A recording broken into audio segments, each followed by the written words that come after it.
வணக்கம். நீங்க எப்போவாவது யோசிச்சு பார்த்திருக்கீங்களா? மார்க்கெட் சரியும் போது கூட சில இன்வெஸ்டர்ஸ் மட்டும் எப்படி கரெக்டா பணம் சம்பாதிக்கிறாங்கன்னு?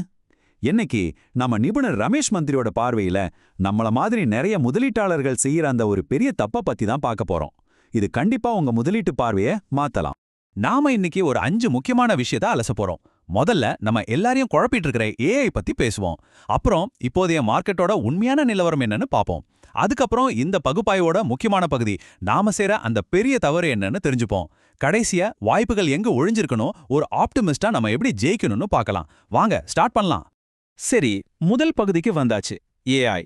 யோசிச்சு பாருங்க, ரொம்ப வருஷத்துல இதுதான் முதல் தடவை ஒரு புது டெக்னாலஜிய பத்தி எக்ஸ்பர்ட்ஸுக்கிட்டயே ஒரு தெளிவான பதில் இல்ல. அதுதான் ஏஐயோட இப்போதைய நிலைமை. இது நமக்கு நண்பனா இல்ல நம்ம பயப்பட வேண்டிய எதிரியா? இப்போ நம்ம எல்லாருக்கும் மனசுல இருக்கிற அந்த கேள்விக்கு வருவோம். ஏஐ நம்ம வேலைகள் எல்லாம் காலி பண்ணிடுமா? அப்படி நடந்தா நம்ம பொருளாதாரம் என்ன ஆகும்? இது ஒரு விதமான அழிவோட தொடக்கமா? இந்த பயம் எல்லாருக்கும் இருக்கிறது தான். ஆனா வரலாறு நமக்கு என்ன சொல்லுதுன்னு பாப்போமா? இது ரொம்ப ஈஸியா புரிஞ்சுக்க வாங்க ஒரு 100 வருஷம் பின்னாடி போலாம். கார் வந்தப்போ குதிரை வண்டி ஓட்டுறவங்களோட நிலைமை என்ன ஆகுமோன்னு எல்லாரும் கவலைப்பட்டாங்க. ஆனா நிஜத்துல என்ன நடந்துச்சு?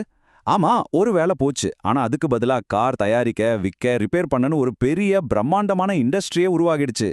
சோ இங்க நம்ம புரிஞ்சுக்க வேண்டியது என்னன்னா, இது வேலைகளோட முடிவில்ல, வேலைகளோட ஒரு உருமாற்றம். நம்ம ஸ்கில்ஸை புது தேவைக்கு ஏத்த மாதிரி அப்டேட் பண்றது தான் இப்போ நம்ம முன்னாடி இருக்கிற உண்மையான சேலஞ்ச். திறன்கள் தான் மாறும், வாய்ப்புகள் இல்ல. ஓகே, ஏஐல இருந்து இப்போதைய மார்க்கெட்டுக்கு வருவோம். போன கொஞ்ச மாசமா உங்க போர்ட்ஃபோலியோ பெருசா வளரலன்னு ஒரு விரக்தியில இருக்கீங்களா? நீங்க தனியா இல்ல.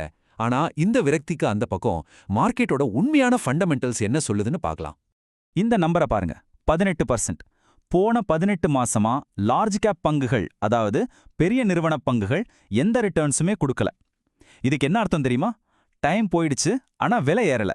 அதனால ஒரு வகையில பார்த்தா இந்த பங்குகள் 18 மாசத்துக்கு முன்னாடி இருந்ததை விட இப்போ 18% சீப்பா கிடைக்குது. ஸ்மால் கேப்ஸ்ல நிலைமை இன்னும் இன்ட்ரெஸ்டிங்கா இருக்கு.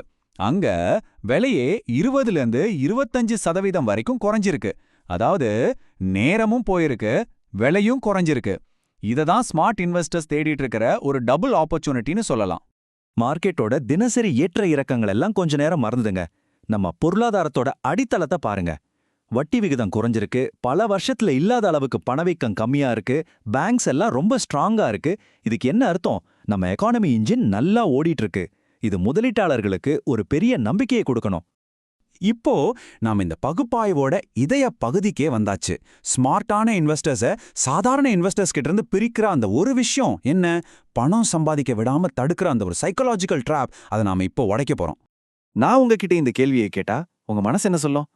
எல்லாம் சேஃபா நல்லா இருக்கிறப்போ இன்வெஸ்ட் பண்ணணும் தானே தோணும். ஆனா அதுவா நம்ம செய்யற மிகப்பெரிய தப்பு. இங்கேதான் ரமேஷ் மந்திரியோட முக்கியமான கருத்து வருது. சூழ்நிலைகள் சரியில்லாத போது முதலீடு செஞ்சாதான் நீங்க பணம் சம்பாதிக்க முடியும். அதாவது உண்மையான செல்வம் எப்போ உருவாகுதுன்னா, ஊரே பயந்துட்டு இருக்கும்போது தான். எல்லாரும் விற்கும்போது வாங்கணும், எல்லாரும் வாங்கும்போது அமைதியா இருக்கணும். இதுதான் உண்மையான புத்திசாலித்தனம். சரி, இந்த தியரி எல்லாம் ஓகே. ஆனா நிஜத்துல இது எப்படி பண்றது? வாங்க 2 வேற வேற உதாரணங்களை பார்ப்போம். ஒன்னு ரொம்ப புதுசான, நிலையற்றதா நினைக்கிற குயிக் காமர்ஸ் துறை. இன்னொன்னு எல்லாரும் பாதுகாப்பானதுன்னு சொல்ற தங்கம். குயிக் காமர்ஸை எடுத்துக்கோங்க. ஆரம்பத்துல இதுல எப்படிப்பா லாபம் பார்க்க முடியும்னு எல்லாரும் சந்தேகப்பட்டாங்க. ஆனா இப்போ பெரிய கம்பெனிங்க ஒவ்வொரு டெலிவரியிலையும் நஷ்டப்படாம இருக்காங்க. மக்கள் இந்த வசதிக்கு பழகிட்டாங்க. இங்க ஒரு வேடிக்கை என்னன்னா, இப்போ இவங்களோட பங்கு விலை குறைவா இருக்கிறது இந்த துறைக்கு ஒரு நல்லது.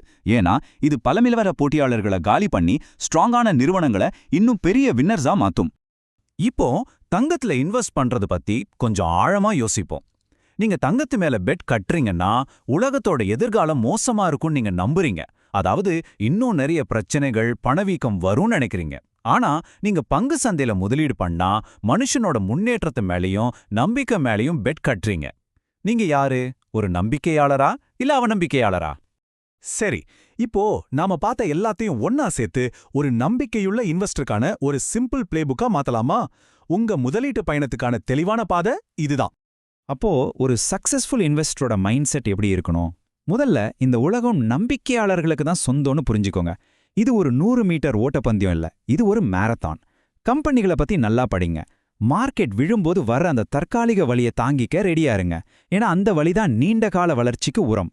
கடைசியா ஞாபகம் வச்சுக்கோங்க, இன்வெஸ்ட்மெண்ட்டுங்கிறது நீங்க தனியா போற பயணம், கூட்டத்தோட சேர்ந்து கத்துறதில்ல. நாம ஆரம்பிச்ச இடத்துக்கே திரும்பவும் வருவோம். ஏஐ. ஐயோ, ஏஐ என் வேலையை எடுத்துக்குமோன்னு பயப்படுறத விட்டுட்டு, இந்த ஏஐய நான் எப்படி எனக்கு சாதகமா பயன்படுத்தலாம்னு கேளுங்க.